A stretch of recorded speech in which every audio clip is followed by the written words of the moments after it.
सभी हिंदी प्रेमियों का हिंदी साहित्य की क्लास में आपका स्वागत है। आज हम पढ़ेंगे हिंदी काव्य शास्त्र के अंतर्गत प्रमुख काव्य संप्रदाय तथा सिद्धांत। हमने पहले की तीन क्लासों में काव्य लक्षण, काव्य हेतु और काव्य प्रयोजन हमने पढ़ लिए हैं। आज हम पढ़ेंगे प्रमुख काव्य संप्रदाय तथा उनके सिद्धांत। प्रमुख काव्य संप्रदाय और सिद्धांत निम्नलिखित हैं। किस प्रकार से, चलिए देखते हैं। पहला, रस संप्रदाय। रस संप्रदाय व सिद्धांत। रस संप्रदाय के आचार्य हैं भरत मुनि। मतलब ये इसको याद कीजिए आप, रस से भरा हुआ, ठीक है, कोरिलेटेड कर लीजिए थोड़ा थोड़ा। अलंकार संप्रदाय व सिद्धांत। अलंकार का कौन है? भामह। भामह ने किसने क्या किया है? अलंकार किया है, ठीक है। रीति संप्रदाय व सिद्धांत। यहाँ पे देखिए आचार्य वामन। वामन को आप याद कर लीजिए ब्राह्मण, मतलब बामन। बामन क्या करते हैं? कुछ भी कार्य करते हैं वो रीति रिवाज के अनुसार ही करते हैं। ध्वनि संप्रदाय व सिद्धांत। ध्वनि में देखिए आनंद वर्धन है। आनंद वर्धन कौन है? ध्वनि। देखिए ध्वनि और यहाँ पे देखिए ये वर्धन है, ये थोड़ा ध्वनि से कोरिलेटेड हो रहा है और सेम भी दिखाई दे रहा है। फिर है अब वक्रोक्ति। वक्रोक्ति में संप्रदाय में है आचार्य कुंतक। ये देख लीजिए यहाँ पे आधा क उड़ता है, आधा न उड़ता है। मतलब थोड़ा थोड़ा कोरिलेटेड करिए, आप समझने की कोशिश कीजिए। ऐसे मत सोचिए कि मैं ऐसे ही आपको बता रही हूँ, इनमें तो कोई तुक बैठ ही नहीं रहा। बैठ रहा अगर आप थोड़ा सा, हमें क्या चाहिए, हमारे सामने उत्तर होते हैं लेकिन हमें थोड़ा कोरिलेट करना पड़ता है एग्जाम में। अगर हमें थोड़ा बहुत आता है ना कोरिलेट करके भी, तो हम उसको आसानी से क्वेश्चन के आंसर को टिक कर लेते हैं। यहाँ पे ज़्यादा दिमाग लड़ाने की ज़रूरत है ही नहीं, या फिर ऐसे सोचने की भी ज़रूरत नहीं है कि ये कैसे याद होगा। हो जाएंगे, आप कोशिश कीजिए। औचित्य संप्रदाय और सिद्धांत। 6 ही तो सिद्धांत हैं। औचित्य सिद्धांत, इनको कोरिलेटेड कर लीजिए, थोड़ा थोड़ा समझ में आ जाएगा। जैसे देखिए ओ के ऊपर देखो, इनके ऊपर किसी के ऊपर दो मात्रा नहीं है, रस पे भी नहीं है, अलंकार पे भी नहीं है, रीति पे भी नहीं है, ध्वनि पे भी नहीं है, वक्रोक्ति पे है लेकिन को पे ओ की ध्वनि है, ओ की नहीं है। यहाँ पे देखिए ओ पे दो ध्वनियाँ, दो मात्राएं। यहाँ पे देखिए आचार्य छेमंदर, 6 पे ध्वनि और मे पे दोनों हो गए ना सेम। इनके ऊपर देखिए, इन सभी के ऊपर नहीं है लेकिन इनके ऊपर हैं, तो इस प्रकार से आप याद कर लीजिए, याद हो जाएंगे। औचित्य संप्रदाय के सिद्धांत है आचार्य छेमंदर। देखने हमारे सामने आंसर तो होते हैं, हमें तो सिर्फ रिलेटेड ही करना है। फिर है काव्य की आत्मा। काव्य की आत्मा क्या है? आत्मा शब्द एक दार्शनिक शब्द है। आत्मा क्या है? एक दार्शनिक शब्द है। इसमें वेदांत दर्शन आदि के स्वरूप का स्पष्टीकरण हुआ है। किसका? वेदांत दर्शन आदि के स्वरूप का स्पष्टीकरण हुआ है। किसमें? आत्मा शब्द है वो एक दार्शनिक शब्द है। इसमें वेदांत दर्शन आदि के स्वरूप का स्पष्टीकरण हुआ है। इसमें आत्मा को प्राण अथवा चेतनता को आत्मा कहते हैं। किसको? आत्मा को प्राण अथवा जो चेतनता होती है उसको आत्मा कहते हैं। अर्थात आत्मा ज्ञान का अधिकरण अथवा आधार है। आत्मा क्या है? ज्ञान का अधिकरण है और आधार है। ज्ञान का अधिकरण और आधार कौन है? आत्मा है। काव्य शास्त्र में इसी प्राण तत्व को आत्मा स्वीकार किया गया। जो काव्य शास्त्र है ना, उसमें इसी प्राण तत्व को क्या स्वीकार किया गया है? आत्मा स्वीकार किया। काव्य शास्त्र में आत्मा से हाथ से काव्य वह आधारभूत तत्व है जिसके अभाव में काव्य का काव्यत्व ही समाप्त हो जाता है। कि काव्य शास्त्र में आत्मा से आशय क्या है कि अगर काव्य शास्त्र है उसमें आत्मा इतना आधारभूत तत्व है कि अगर काव्य में आत्मा नहीं होगी तो काव्य का काव्यत्व ही समाप्त हो जाएगा। ठीक है, इतना इम्पोर्टेंट है, इतनी महत्वपूर्ण है आत्मा किसमें? काव्य में। संस्कृत काव्य शास्त्र में काव्य की आत्मा को लेकर विविध मत हैं। क्या मत हैं? संस्कृत आचार्यों ने, भरत मुनि ने रस को, देखिए यहाँ पे क्या बताया, जो संस्कृत काव्य शास्त्र है ना उसमें काव्य की आत्मा को लेकर विविध मत है। जो भरत मुनि है ना उन्होंने रस को आत्मा माना है, भामन ने अलंकार को माना है, वामन ने रीति को माना है, आनंदवर्धन ने ध्वनि को माना है, कुंतक ने वक्रोक्ति को माना है, क्षेमेंद्र ने औचित्य को माना है। काव्य का मूल तत्व को क्या है? आत्मा स्वीकार की है।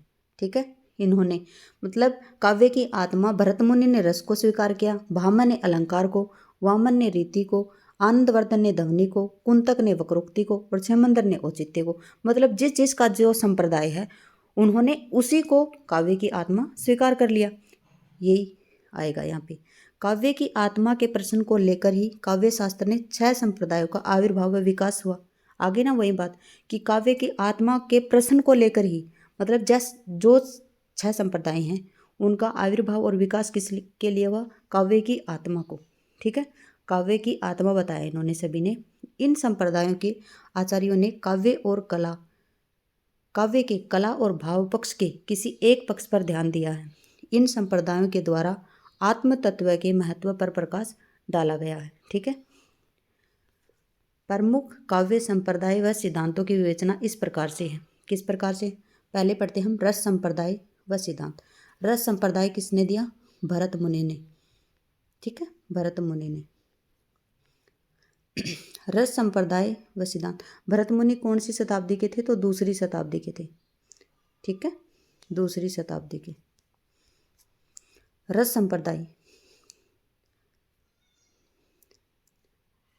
सिद्धांत के प्रथम आचार्य कौन है? भरत मुनि। इन्होंने रस को काव्य का प्राण तत्व माना है, ठीक है। रस को काव्य का प्राण तत्व किसने माना है? तो आचार्य भरत मुनि ने माना है। उनके अनुसार काव्य में रस तत्व के अभाव में किसी भी अर्थ का परिवर्तन नहीं होगा। अगर काव्य में रस तत्व नहीं होगा तो किसी भी अर्थ का परिवर्तन नहीं होगा। अग्नि पुराण में रस को काव्य की आत्मा स्वीकार किया गया है। कहाँ पे? रस को काव्य की आत्मा कहाँ पे स्वीकार किया गया है? तो अग्नि पुराण में स्वीकार किया गया है। आगे देखिए, वाग वेदग्ध प्रधाने अपि रस स्वात्र जीवितम, अर्थात काव्य में वाणी का चमत्कार महत्वपूर्ण तत्व होने पर भी उसका प्राण तत्व रस ही है। अगर काव्य में वाणी का चमत्कार महत्वपूर्ण तत्व होने पर भी उसका प्राण तत्व क्या रहेगा? रस ही रहेगा। अगर वाणी का कोई चमत्कार महत्वपूर्ण तत्व है, फिर भी क्या होगा? वहाँ पे प्राण तत्व रस ही होगा। राजशेखर की कौन है? काव्य मीमांसा। राजशेखर का ग्रंथ कौन सा है? काव्य मीमांसा। इसको याद कर लीजिए, मेरा मामा राजा, मेरा मामा राजा, मामा से मीमांसा और राजा से राजशेखर, ठीक है। मेरा मामा राजा, इनका ग्रंथ क्या है? राजशेखर। काव्य मीमांसा, मामा से मीमांसा और राजा से राजशेखर। इन्होंने क्या बताया है? शब्दार्थ को काव्य का शरीर और रस को उसका प्राण तत्व मानते हैं। जो राजशेखर है ना, उन्होंने काव्य मीमांसा में, भरत मुनि ने तो रस को बताया ही है, लेकिन राजशेखर ने भी क्या बताया है? राजशेखर ने क्या बताया कि जो शब्दार्थ है ना, वो तो काव्य का शरीर है और रस है वो उसका प्राण तत्व है। इस सिद्धांत को महत्वपूर्ण माना है। कैसे? जैसे शब्दार्थो शरीरम रसम आत्मा, क्या है? जो शब्दार्थ है वो शरीर है, क्या है? शब्दार्थ है वो शरीर है और रस है वो क्या है? आत्मा है, ठीक है। फिर क्या है? आचार्य विश्वनाथ। पहले पढ़ा हमने भरत मुनि, उसके बाद में हमने पढ़ा राजशेखर और उनका काव्य मीमांसा। उसमें उन्होंने क्या बताया है कि शरीर है वो काव्य है, वो क्या नहीं, शब्द है वो तो शरीर है और रस क्या है? आत्मा है। फिर आ गया हमारा आचार्य विश्वनाथ। आचार्य विश्वनाथ ने क्या है? देखिए यहाँ पे विश्वनाथ की भी हमने ट्रिक बनाने की कोशिश की है। विश्व को दर्पण दिखाना, विश्व को दर्पण दिखाना, ठीक है। विश्वनाथ ने अपने साहित्य दर्पण में क्या लिखा है? वाक्य रसात्मक काव्य कहकर रस को काव्य की आत्मा बताया। आचार्य विश्वनाथ ने भी क्या बताया है? रस को ही काव्य की आत्मा बताया है। किसमें? अपने साहित्य दर्पण ग्रंथ में। और इनका सूत्र क्या है? वाक्य रसात्मक काव्य, मतलब वाक्य का जो रस है ना, वो क्या है? काव्य है। रस को काव्य की आत्मा माना है, उपयुक्त संस्कृत आचार्यों के अतिरिक्त हिंदी आचार्यों ने भी रस को काव्य की आत्मा मानते हुए विचार अभिव्यक्त किए हैं। देखिए, पहले ये संस्कृत के आचार्यों ने बताया, किस किस ने रस को काव्य की आत्मा बताया है? आचार्य विश्वनाथ ने बताया है, ठीक है, और राजशेखर ने बताया है और आचार्य भामा ने बताया है। 3 तो ये संस्कृत के आचार्य हो गए। उसके बाद में संस्कृत आचार्यों के अतिरिक्त जो हिंदी आचार्य है ना, कौन कौन? रीतिकालीन आचार्य देव हैं, ठीक है। देव ने क्या लिखा था? देव का ग्रंथ कौन सा था? शब्द रसायन। शब्द रसायन मतलब शब्द को रस देव, ठीक है। थोड़ा सा याद करने की कोशिश कीजिए, शब्द, रस, रसायन और देव, तो क्या है? शब्द को, देव के शब्दों में भी रस है, ऐसे याद कर लीजिए, या फिर ऐसे याद कर लीजिए कि शब्दों को रस देव, शब्दों को रस देव। तो इससे आपको पता चल जाएगा कि देखो, इनके देव के शब्द रसायन में आ रखा है रस। तो नामक ग्रंथ में स्पष्ट किया कि रस काव्य का सार तत्व है, ठीक है। रस क्या है? काव्य का सार तत्व है। उसके बाद में है हाँ, यही है। उसके बाद में इसी प्रकार आचार्य रामचंद्र शुक्ल ने भी, पहले हमने पढ़ा देव, देव का क्या था, सप्त रसायन, उसमें उन्होंने क्या बताया, रस ही काव्य की आत्मा है। अभी इसके बाद में पढ़ रहे हैं हम हिंदी के आचार्य रामचंद्र शुक्ल जी। रामचंद्र शुक्ल जी ने क्या बताया है, रस को प्रमुखता देते हुए उन्होंने कहा है कि जिस प्रकार आत्मा की मुक्त अवस्था ज्ञान है, ज्ञान दशा कहलाती, आत्मा की मुक्त अवस्था मतलब आत्मा मुक्त होगी तो हमें ज्ञान की प्राप्ति होगी, उसी तरह हृदय की मुक्तावस्था रस कहलाती है, हृदय की मुक्तावस्था रस दशा कहलाती है।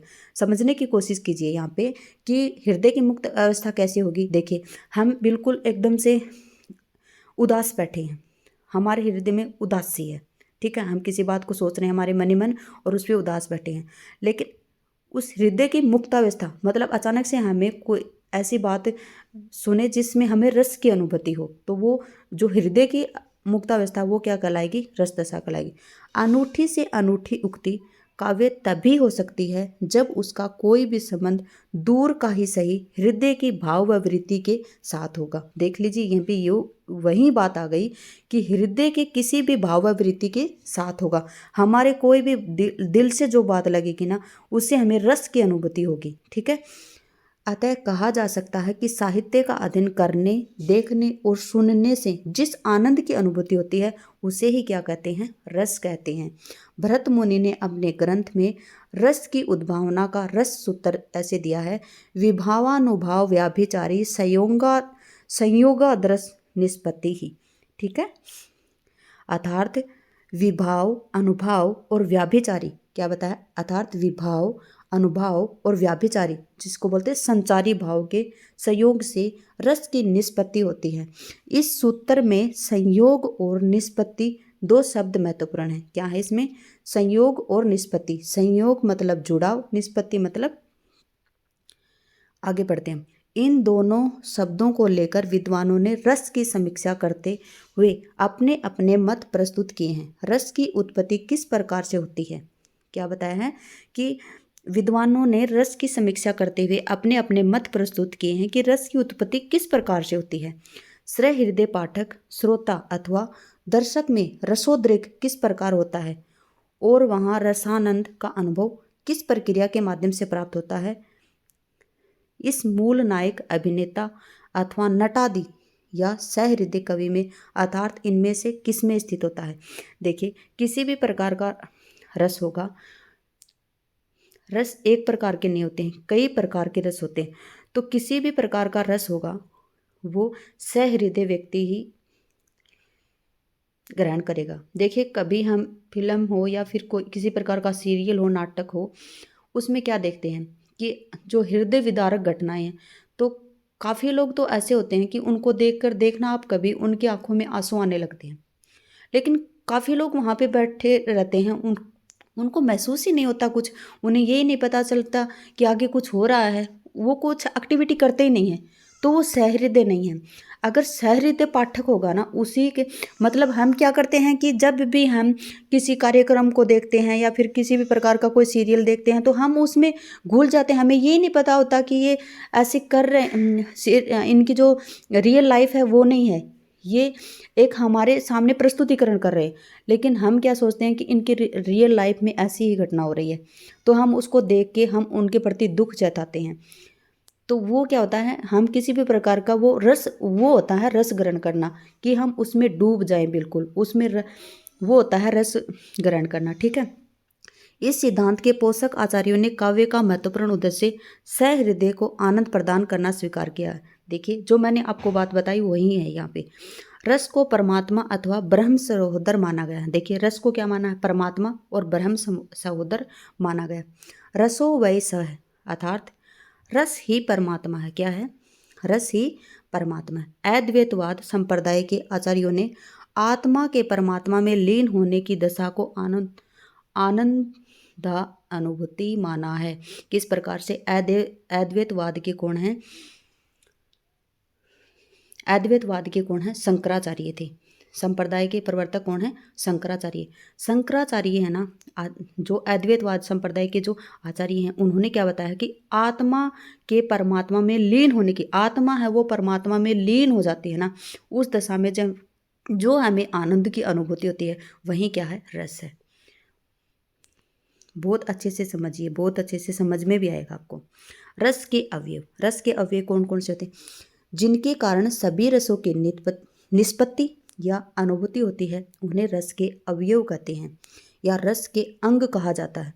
भरत मुनि ने अपने सूत्र में बताया है कि विभाव, अनुभाव और व्याभिचारी संचारी भावों के सहयोग से रस की निष्पत्ति होती है। ठीक है, कैसे होती है कि भरत मुनि ने अपने सूत्र में क्या बताया है कि विभाव, अनुभाव और व्याभिचारी, जिसे संचारी भाव भी कहते हैं, उनका जब संयोग होता है तो हमें रस की अनुभूति होती है, रस की निष्पत्ति वहाँ पे होती है।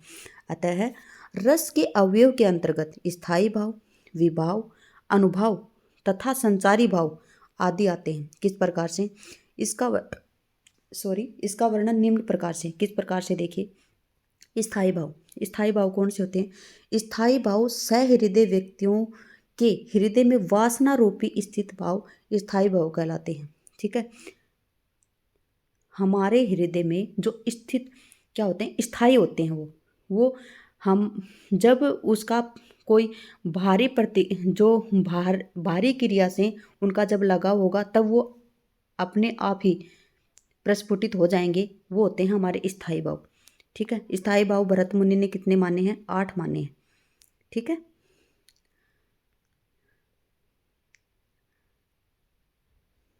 यहाँ पे देखिए, आचार्य विश्वनाथ के अनुसार स्थायी भाव न किसी अनुकूल भाव से तिरोहित होता है और न किसी प्रतिकूल भाव से दबता है।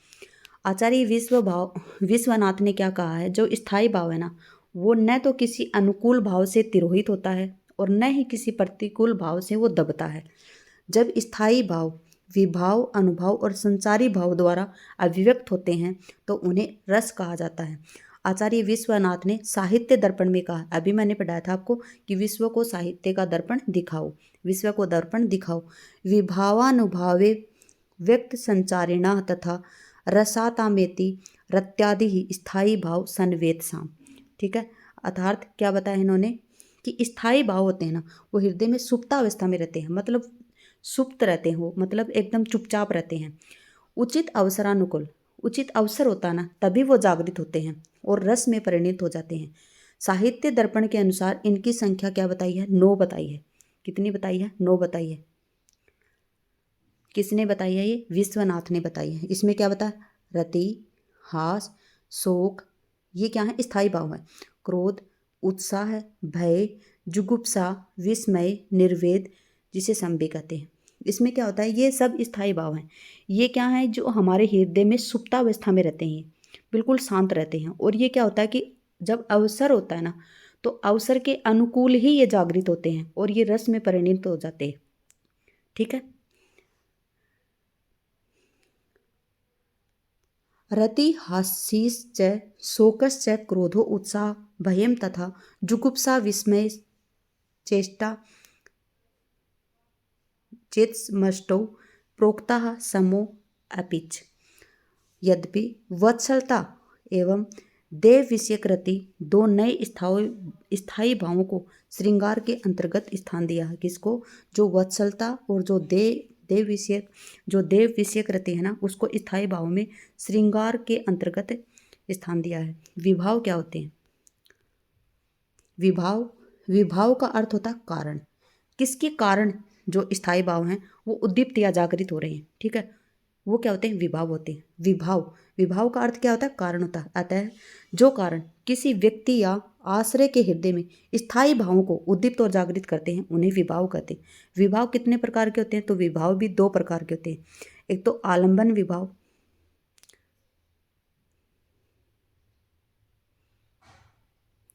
आलंबन, और एक दूसरा होता है उद्दीपन विभाव। आलंबन किसी काव्य के नाट्य में जिनके कारण भाव जागृत होते हैं वो आलंबन विभाव कहलाते हैं। मतलब जिसके कारण जो भाव है ना वो जागृत होते हैं वो क्या होते हैं? आलंबन विभाव। विभाव कितने प्रकार के होते हैं? 2।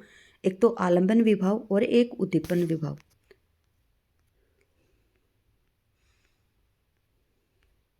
उद्दीपन क्या होते हैं? जिन्हें देखने पर आश्रय के मन में स्थायी भाव उद्दीप्त होते हैं उन्हें उद्दीपन विभाव कहते हैं। देखिए, हमने पढ़ा पहले, यहाँ पे इसको समझने की कोशिश करते हैं। आलंबन विभाव, किसी काव्य के नाट्य में, किसी काव्य के नाट्य में जिसके कारण भाव जागृत होता है। अगर किसी काव्य के नाट्य में जिसके कारण हमारे भाव जागृत होते हैं वो होते हैं आलंबन विभाव। आलंबन नायिका दिस्त मालब, हाँ मालंब रसोद्रम मात।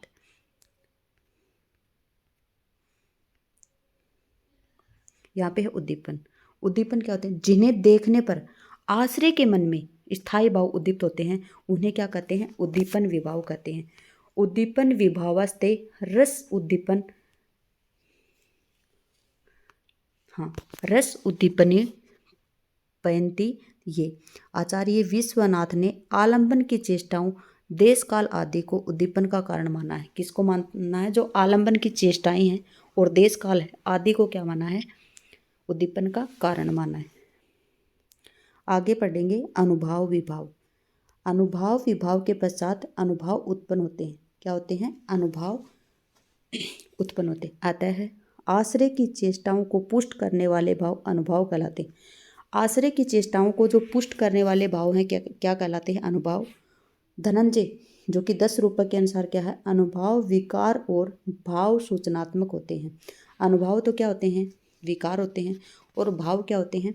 सूचनात्मक होते हैं। अनुभाव विकार और भाव सूचनात्मक होते हैं।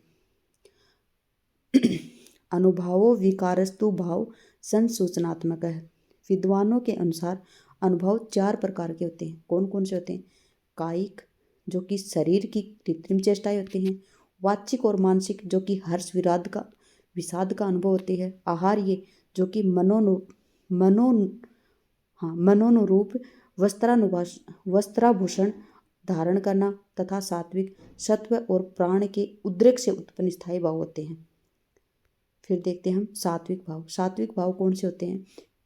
ये होते हैं सात्विक भाव कौन कौन है? स्तंभ, स्वेद, रोमांच, स्वरभंग, कंपन, अश्रु, प्रलय, चेतना शून्य, वैवरण्य। सात्विक अनुभाव कौन से होते हैं? सात्विक भाव वो होते हैं जो अचानक से होते हैं। स्तंभ, किसी चीज़ को हम देख लेते हैं, अचानक से वो चीज़ हमें दिखाई देती है तो हम एकदम स्तंभ मतलब एक स्तंभ की तरह खड़े हो जाते हैं।